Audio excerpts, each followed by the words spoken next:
নমস্কার, রাইজিং বাংলার পর্দায় আপনাদের সকলকে স্বাগত। আপনারা দেখছেন নটার প্রাইম টাইম, আর আপনাদের সাথে রয়েছি আমি বিজয়তা। দেখে নেব আজকের হেডলাইন্স। কটন মিল ইস্যুতে শ্রমিক ভট্টাচার্যের গাড়ি ঘিরে বিক্ষোভ, মুখোমুখি তৃণমূল বিজেপি। ভারত নেপাল সীমান্তে নজরদারি জোরদার, পরিদর্শনে দার্জিলিং এর এসপি। টেট উত্তীর্ণদের বিক্ষোভে উত্তাল বিধানসভা চত্বর। রণে ভঙ্গ অভয়ার বাবার, দাবি কুণাল ঘোষের। আমার মেয়ের খুনিয়ে আজও ধরা পড়েনি, পুলিশের সামনে ধর্নায় তামান্নার মা। সকালে তৃণমূলে, সন্ধ্যায় বিজেপিতে, উত্তপ্ত রাজনীতিতে। বেহাল রাস্তা মেরামতির দাবিতে কুলটি বড় কার্যালয়ের কংগ্রেসের বিক্ষোভ। আলিপুর চিড়িয়াখানায় 24 ঘন্টার মধ্যে 2 বাঘিনীর মৃত্যু, তদন্তে নেমেছে কর্তৃপক্ষ। শুরুতে যে খবর দিকে নজর রাখবো, আরতি কটন মিল ইস্যুতে আজ উত্তেজনা চরমে। বিজেপির রাজ্য সভাপতি শ্রমিক ভট্টাচার্য গাড়ি ঘিরে বিক্ষোভ দেখালো তৃণমূল। রাজ্যের মন্ত্রী মনোজ তিওয়ারির নেতৃত্বে দুই পক্ষের মধ্যে স্লোগান, পাল্টা স্লোগানে তীব্র অশান্তি ছড়ায়। শেষমেশ পুলিশ হস্তক্ষেপ করে পরিস্থিতি নিয়ন্ত্রণে আনে। মন্ত্রী মনোজ তিওয়ারির অভিযোগ, 5 বছর ধরে বন্ধ কটন মিলের শ্রমিকরা বেতন বোনাস থেকে বঞ্চিত, অথচ বিজেপি ভোটের আগে এখানে ফুটবল টুর্নামেন্ট করছে। অন্যদিকে শ্রমিকরা জানাচ্ছে, ফেব্রুয়ারি থেকে বেতন বন্ধ থাকায় তারা তীব্র সংকটে। ভারতে কটন মিল শ্রমিকদের দুর্দশা ঘিরে তুমুল রাজনৈতিক উত্তেজনা। রাজ্যের মন্ত্রী মনোজ তিওয়ারির নেতৃত্বে তৃণমূল কর্মীরা বিজেপির রাজ্য সভাপতি শ্রমিক ভট্টাচার্যের গাড়ি ঘিরে বিক্ষোভ দেখান। ঘটনাস্থলে তৃণমূল বিজেপি সমর্থকদের মধ্যে স্লোগান, পাল্টা স্লোগানে পরিস্থিতি উত্তপ্ত হয়ে ওঠে। পরিস্থিতি নিয়ন্ত্রণে আনতে পুলিশ পৌঁছায়। মন্ত্রী মনোজ তিওয়ারি অভিযোগ করেন, আরতি কটন মিল 5 বছর ধরে বন্ধ, শ্রমিকরা বেতন বোনাস গ্র্যাচুইটি থেকে বঞ্চিত, অথচ ভোটের আগে বিজেপি এখানে ফুটবল টুর্নামেন্ট করছে। তিনি দাবি করেন, কেন্দ্র সরকার শ্রমিকদের দুর্দশার প্রতি উদাসীন। পাশাপাশি 100 দিনের টাকা ও গ্রাম সড়ক যোজনার তহবিল আটকে দেওয়ার অভিযোগও তোলেন তিনি। শ্রমিকদের অভিযোগ, গত ফেব্রুয়ারি থেকে কটন মিলে বেতন বন্ধ থাকায় তারা চরম আর্থিক সংকটে রয়েছেন। আমি এসেছি স্বামী বিবেকানন্দের ঐতিহাসিক শিকাগো বক্তৃতার দিনে। কচ্ছ থেকে কোহিমা, সোমনাথ থেকে গৌহাটি, কাশ্মীর থেকে কন্যাকুমারী, সারা ভারতবর্ষের সমস্ত জায়গায় আজকে এই ফুটবল টুর্নামেন্ট চলছে, নরেন্দ্র কাপ। কারণ আজ শিকাগো বক্তৃতার ঐতিহাসিক দিন। 17 তারিখ আমাদের বিশ্বকর্মা পুজো, একই দিনে আমাদের পৃথিবীর জনপ্রিয়তম রাজনৈতিক ব্যক্তিত্ব, দেশের প্রধানমন্ত্রী নরেন্দ্র মোদীর জন্মদিন। সেই জন্যই আমি এখানে এসেছি। আমার উদ্দেশ্য কোনো রাজনৈতিক দলকে আক্রমণ করা নয়। কোন মন্ত্রী প্রতিবাদ করেছেন? মিল বন্ধ থাকলে মিলের মজদুররা তো চাইবেনি সেটা খোলা হোক, তা আমিও চাই। কিন্তু আমি এর টেক্সটাইল ডিপার্টমেন্টের যে অ্যাডভাইসারি কমিটি আছে, আমি তার মেম্বার। আমিও বলেছি যে কটা মিল বন্ধ আছে সেগুলো যাতে পুনরুজ্জীবিত করা যায়, বা শ্রমিকদের সমস্ত দাবি দাওয়া মিটিয়ে যাতে সেখানে আরো বেশি অ্যাডভান্স টেকনোলজি দিয়ে শিল্পকে একটা পুনরুজ্জীবন দেওয়া যায়, তার জন্য সচেষ্ট হবে। এবং ভারত সরকার এই বিষয়টি নিয়ে চেষ্টা করছে। এর মধ্যেই জুট সেক্টরের আধুনিকীকরণের স্বার্থে তারা অনেক ফান্ড নিয়ে এসেছে। অনেক ফান্ড আছে কিন্তু খরচা হচ্ছে না, সেটাও একটা বিষয়। কিন্তু সার্বিকভাবে সারা হাওড়ার শিল্পায়ন একটা নতুন গতিপ্রাপ্ত হয়, এটাই আমরা চাই। প্রতিবাদ এই জন্যে, কেন চোখে দেখা যাচ্ছে না? চোখে এইটা দেখা যাচ্ছে না কি আজকের দিনে যেখানে আরতি কটন মিল প্রায় 5 বছর ধরে বন্ধ পড়ে আছে, কোনো উৎপাদন হচ্ছে না, শ্রমিকদের বেতন হাফ করে দেওয়া হয়েছে, প্রায় 5 বছর ধরে কোনো বোনাস নেই, কোনো গ্র্যাচুইটি নেই, তাদের বিষয়ে কোনো চিন্তা ভাবনা নেই এই কটন মিলের আর কেন্দ্র সরকারের। এটাকে নিয়ে আমাদের সাংসদ, আমাদের দলের প্রতিনিধি যিনি গেছেন সাংসদ, উনি 2 বার এটাকে পার্লামেন্টে রেজ করেছেন এই আরতি কটন মিলটাকে নিয়ে। আমাদের দিদির নির্দেশে, আমাদের অভিষেক বন্দ্যোপাধ্যায়ের নির্দেশে। তারপরে আপনি ভেবে দেখুন তো, যেখানে আরতি কটন মিল বন্ধ আছে সেইখানে বিজেপি সরকার এই নির্বাচন আসা সময় এসে গেছে বলে এইখানে ফুটবল করিয়ে মানুষের মাঝখানে দেখাতে চায় কি সারা বছর আর বিভিন্নভাবে তারা কর্মসূচি করে মানুষের পাশে তারা দাঁড়িয়ে আছে। ভারত নেপাল সীমান্তে নজরদারি আরো করা। দার্জিলিং এ পুলিশ সুপার প্রবীণ প্রকাশ বৃহস্পতিবার সকালে নকশালবাড়ি সীমান্ত পরিদর্শন করেন। সঙ্গে ছিলেন জেলা পুলিশের শীর্ষ কর্তারা। এসপি জানিয়েছে, সীমান্তে অতিরিক্ত বাহিনী মোতায়েন করা হয়েছে। নেপাল থেকে কেউ ভারতে প্রবেশের চেষ্টা করলে চলছে কড়া নজরদারি। ইতিমধ্যেই মুখ্যমন্ত্রী মমতা বন্দ্যোপাধ্যায়ের নির্দেশে চালু হওয়া হেল্পলাইনে নেপালের বিভিন্ন জেলা থেকে বহু ফোন এসেছে। তবে কতজন ভারতীয় সেখানে আটকে রয়েছে তা এখনো জানা যায়নি। দার্জিলিং জেলার পুলিশ সুপার প্রবীণ প্রকাশ নেপাল সীমান্ত এলাকা পরিদর্শন করলেন। বৃহস্পতিবার সকালে নকশালবাড়ি এলাকায় সীমান্ত ঘুরে দেখেন তিনি। সঙ্গে ছিলেন নকশালবাড়ি এসডিপিও আশিস কুমার, সার্কেলের সিআই সৈকত ভদ্র সহ অন্যান্য পুলিশ আধিকারিকরা। পরিদর্শনের পর সাংবাদিকদের মুখোমুখি হয়ে এসপি জানান, সীমান্তে অতিরিক্ত বাহিনী মোতায়েন করা হয়েছে, তবে ভারতের অভ্যন্তরে শান্তি বজায় রয়েছে। নেপাল থেকে কেউ ভারতে প্রবেশের চেষ্টা করলে কড়া নজরদারি চালানো হচ্ছে। পাশাপাশি পশ্চিমবঙ্গ পুলিশের পক্ষ থেকে সীমান্তে সহায়ক বুথ চালু করা হয়েছে। তিনি আরো জানান, মুখ্যমন্ত্রী মমতা বন্দ্যোপাধ্যায়ের নির্দেশে একটি হেল্পলাইন চালু করা হয়েছে। ওই নম্বরে ইতিমধ্যেই নেপালের বিভিন্ন জেলা থেকে 30 থেকে 40টি ফোন এসেছে। যদিও কতজন ভারতীয় নেপালে আটকে রয়েছেন সেই নির্দিষ্ট তথ্য এখনো পাওয়া যায়নি। নেপালে পরিস্থিতি এখন খারাপ আছে। কতটা ভয়? ভয় যা আছে কিন্তু মানে সব মাঙ্গাই হয়ে গেছে। আর তারপরে গ্যাস ট্যাস নাই, কি বলবো আর কি।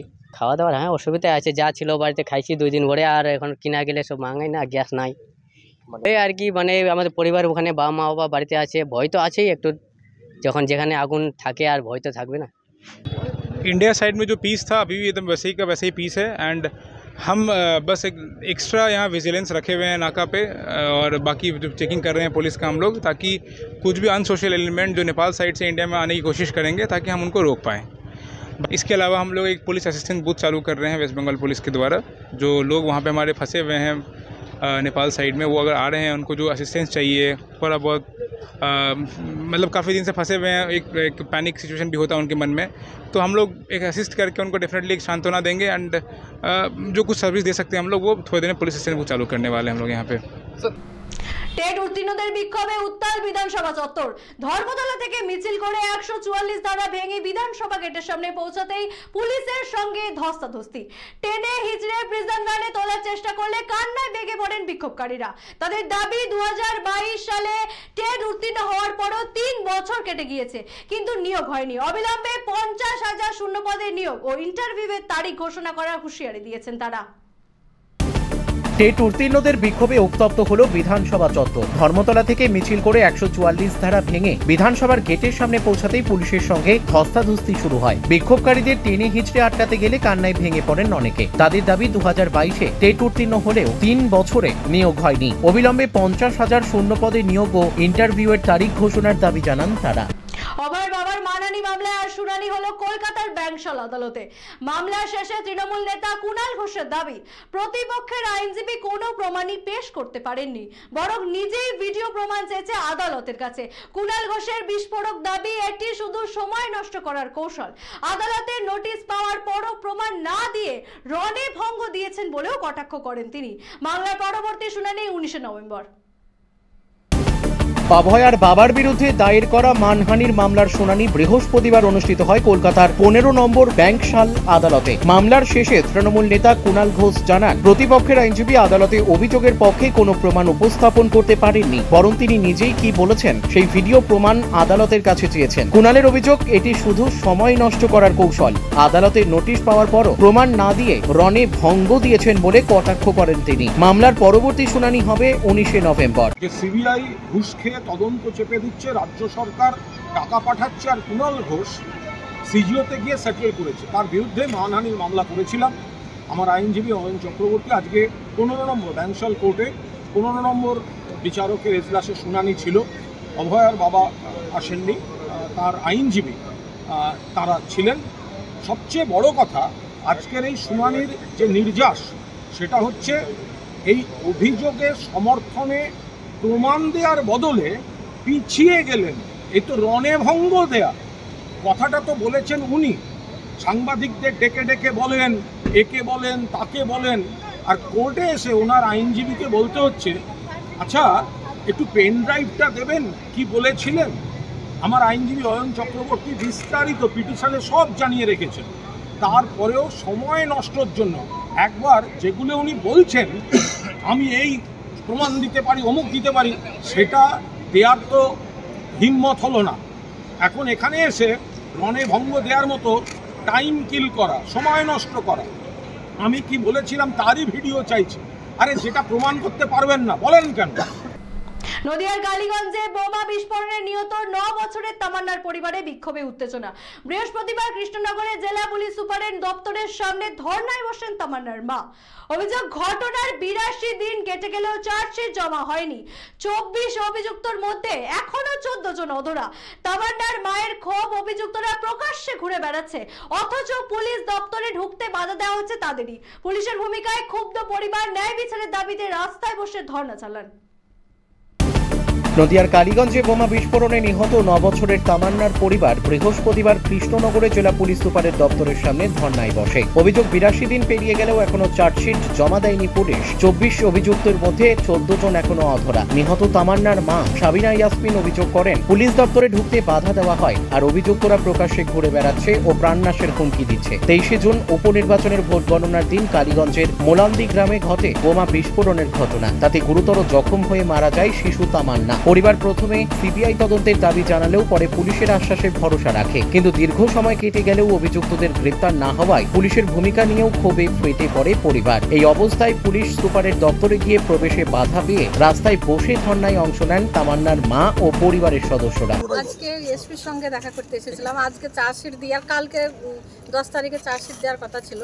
সেই তখন থেকে আমার মেয়ে চলে গেছে, তখন থেকে এসপি বলেছিল যে 40 দিনে চার্জশিট দেবে, 45 দিনে দেবে।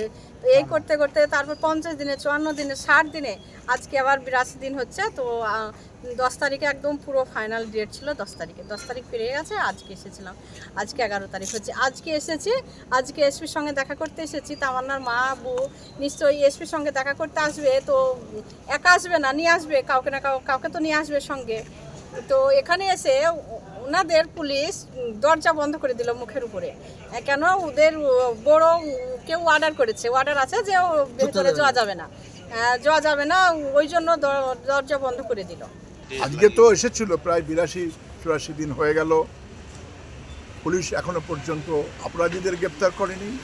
প্রচুর প্রকৃত এফআইআর নেম অপরাধী মোলান্দি গ্রামে বহাল তবিয়তে তৃণমূলের ছত্রছায়ায় বসবাস করছে। ছত্রছায়া এমএলএ, এমপি, ব্লক সভাপতি তৃণমূলের, তাদের ছত্রছায়াতে ক্রিমিনালরা বসবাস করছে। আর ছোট্ট শিশু তামান্না ছোট্ট ফুলের মতন তার বুকে একটা সকেট মেরে বুকটাকে ফাটিয়ে দিল। গোটা রাজ্যের মানুষ যারা দেখে শিহরিত হয়ে উঠেছে, কিন্তু নবান্নের 14 তলাতে মমতা ব্যানার্জি পুলিশ মন্ত্রী, তার কানে, তার চোখে কানে সব ঢোকে না, চোখে এসব পড়ে না। আজকে এসেছিল তামান্নার মা এসপির কাছে জানতে যে আমার ছোট্ট শিশুর, ফুলের মতন শিশুর, তার কোনো অপরাধ ছিল না, কি হলো? এই পুলিশ, মমতা ব্যানার্জির পুলিশ, উর্দি পড়া পুলিশ তৃণমূলের পক্ষে আজকে গেট বন্ধ করে দিল, ওটা রাস্তায় বসিয়ে দিয়ে। এই তো সকালে তৃণমূলের, সন্ধ্যায় আবার বিজেপিতে। বাঁকুড়ার রন্দায় দিনভর নাটকীয় রাজনীতির ছবি। সকালে তৃণমূলের পতাকা হাতে শাসক দলে যোগ দিয়েছিলেন বিজেপির নির্বাচিত পঞ্চায়েতের সদস্য গণেশ মল্ল, কিন্তু মাত্র 12 ঘন্টার মধ্যেই ফের বিজেপিতে প্রত্যাবর্তন। এই আসা যাওয়াকে ঘিরে শাসক ও বিরোধী শিবিরের তীব্র টানাপোড়েন। গণেশ মল্লের অভিযোগ, চাকরি ও বকেয়া টাকার প্রলোভনে তাকে ভুল বুঝিয়ে তৃণমূলে নেওয়া হয়েছিল।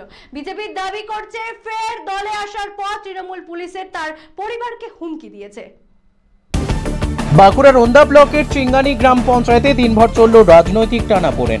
সকালে তৃণমূলের পতাকা হাতে শাসক দলে যোগ দেন বিজেপির নির্বাচিত পঞ্চায়েত সদস্য গণেশ মল্ল, কিন্তু মাত্র 12 ঘন্টা পরই ফের বিজেপির পতাকা হাতে নেন তিনি। 2023 সালের গ্রাম পঞ্চায়েত নির্বাচনে বাঁকুড়া রন্দা ব্লকের চিঙ্গানি গ্রাম পঞ্চায়েতে 13টি আসনের মধ্যে 7টি আসন পেয়ে ভোট গঠন করে বিজেপি। সম্প্রতি তৃণমূল 2 বিজেপি সদস্যকে দলে টেনে সংখ্যা গরিষ্ঠতা দাবি করে। তবে গণেশ মল্লর বিজেপিতে প্রত্যাবর্তনে ফের সমীকরণ বদলালো। গণেশ মল্ল জানান, চাকরি ও বকেয়া টাকার প্রলোভনে তাকে ভুল বুঝিয়ে তৃণমূলে নেওয়া হয়েছিল। তার এই আসা যাওয়া নিয়ে শাসক বিরোধী 2 পক্ষই পাল্টাপাল্টি অভিযোগ তুলেছে। বিজেপি বিধায়ক অমরনাথ শাখা অভিযোগ করেন, পুনরায় বিজেপিতে যোগ দেওয়ার পর তৃণমূল পুলিশ দিয়ে গণেশ মল্লর পরিবারকে হুমকি দিচ্ছে।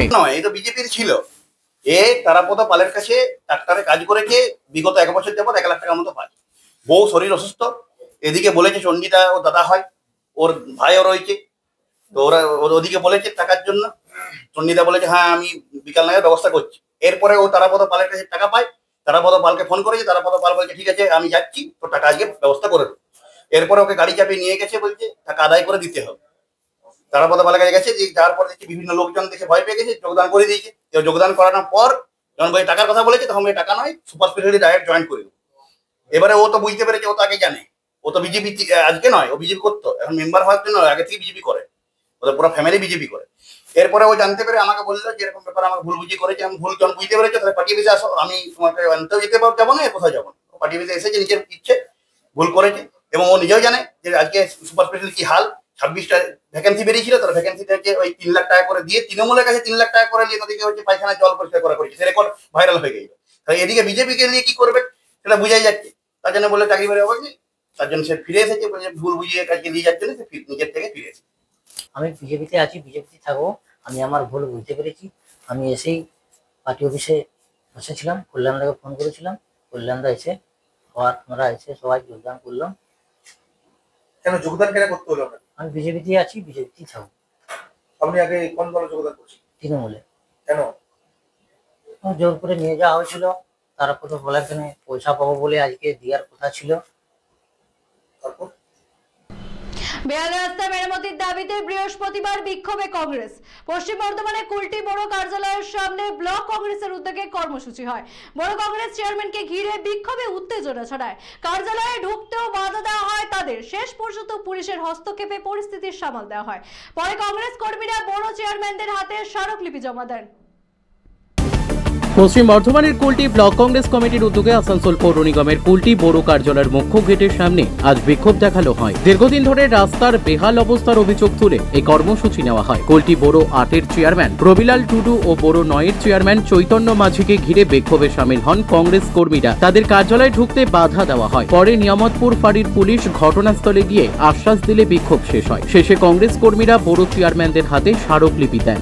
কর্মসূচিতে আজকে রয়েছে, আপনারা জানেন যে এটা মোটামুটি প্রায় আজ 1 বছর আগে আপনাদেরই সামনে আমরা এই মিউনিসিপ্যালিটি রোডটা নিয়ে একবার ঘেরাও করেছিলাম, রাস্তায় অবরোধ করেছিলাম। আমরা গাড্ডাগুলোতে বর্ষার জল জমে যাওয়া গাড্ডাগুলোতে মাছ চাষ করেও ছিলাম।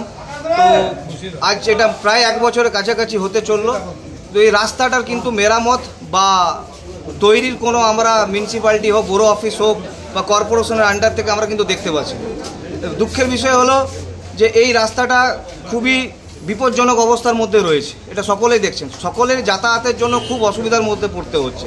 বিশেষ করে এখানে স্কুল আছে, একটা গার্লস স্কুল আছে, কিছুটা এগিয়ে গেলে বয়েজ স্কুল আছে, নিয়ামতপুর ফাঁড়ি আছে, পোস্ট অফিস আছে, রেলওয়ে স্টেশন আছে এবং দূর দূর থেকেও আমাদের এখানে যে গার্লস স্কুলটি আছে সেখানে কিন্তু অনেকে পড়তে আসে। এবং সবথেকে বড় মজার ব্যাপার হচ্ছে যে এইখানে বড় অফিস আছে, 3টে বড় অফিস আমাদের এখানেই পড়ে। তো সেক্ষেত্রে দেখা যাচ্ছে তারপরেও কিন্তু রাস্তা কিন্তু মেরামতের কোনো আমরা লক্ষণই সরকারের পক্ষ বা বড় অফিসের পক্ষ বা এমআইসি যারাই রয়েছে এখানে বসে আমরা দেখতে পাচ্ছি না।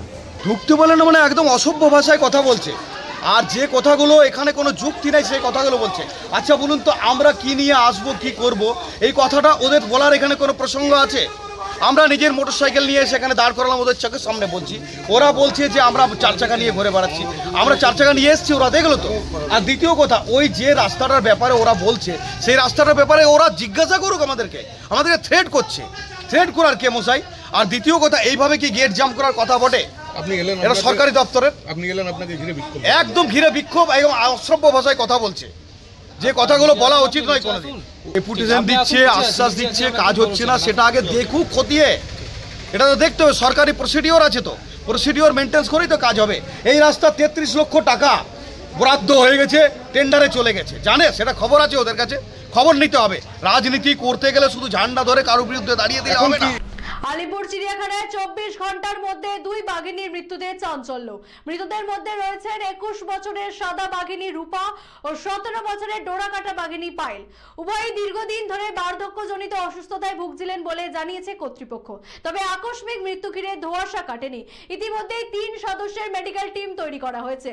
বৃহস্পতিবার ময়নাতদন্ত হবে আর পুরো প্রক্রিয়ার ভিডিওগ্রাফি করা হবে বলেও জানা গেছে।